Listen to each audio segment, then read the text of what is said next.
Today, lawmakers in Taiwan scuffled in parliament one day after the island inaugurated a new president. Beijing considers Taiwan a breakaway province and accused Lai Ching-te, known as William Lai, of advocating for Taiwanese independence. Lai promises status quo. Nick Schifrin examines the tension and the history between Beijing and Taipei. In downtown Taipei, pomp and circumstance. Dancing.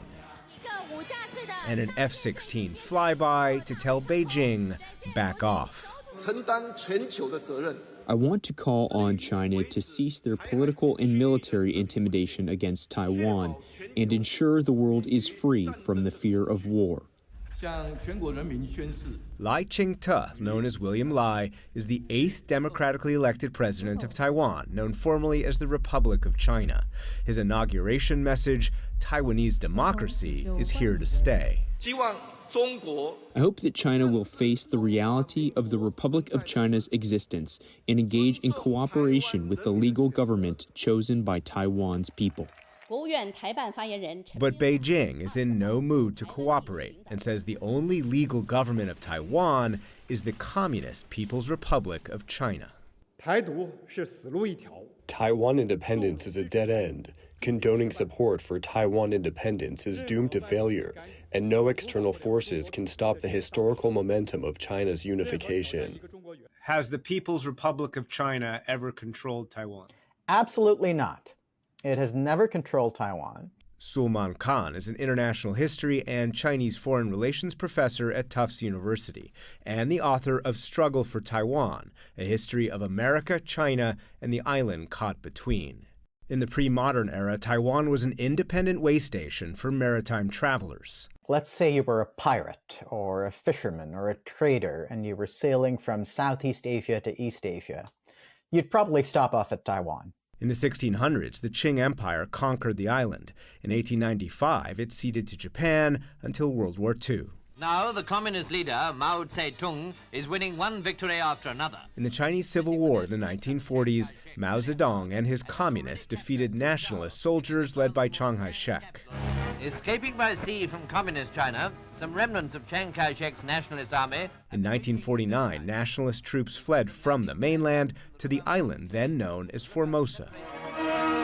At Government House, Generalissimo Chiang Kai-shek. Chiang became Taiwan's dictator and had his own dream, recapturing the communist mainland. After that, Mao would no longer tolerate Taiwan's self-determination. The goal in the Civil War shifts from holding on to Mao's little piece of China to the complete extermination of Chiang Kai-shek in a fit of anger more than anything. And his withdrawal to Taiwan means that Taiwan has to be a part of China, especially because Chiang Kai-shek is still intent on taking back all of the mainland. There's a religious dimension to this. It's a fanaticism that takes hold in the 50s, and the quest to liberate Taiwan is written into everybody's soul in China. At which point, walking away from that claim becomes difficult. He says PRC President Xi Jinping's self-declared China dream of unification is based more on emotion than history. If you look at Xi's policies towards Taiwan, there are policies calculated to alienate the people there, but they are policies that come from a place of bitter hurt, and bitter hurt does not admit of rational negotiation or historical thinking. And so decades later, today's China has new ammunition to feed the dream.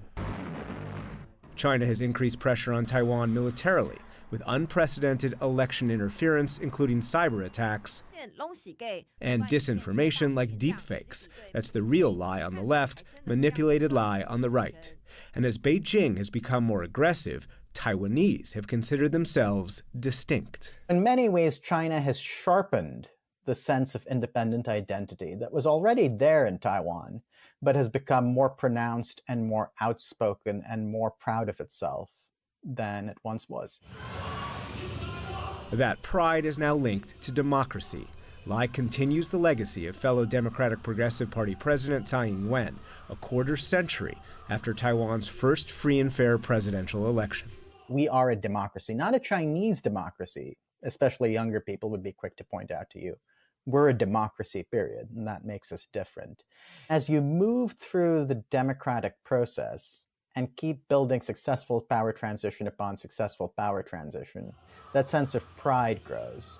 That sense of we have created something here that's precarious, that's fragile, but that's worth protecting. Even if that democracy is messy, as it was today in Parliament. Lai inherits divided government, but an island increasingly united in not wanting to be part of China. For the PBS NewsHour, I'm Nick Schifrin.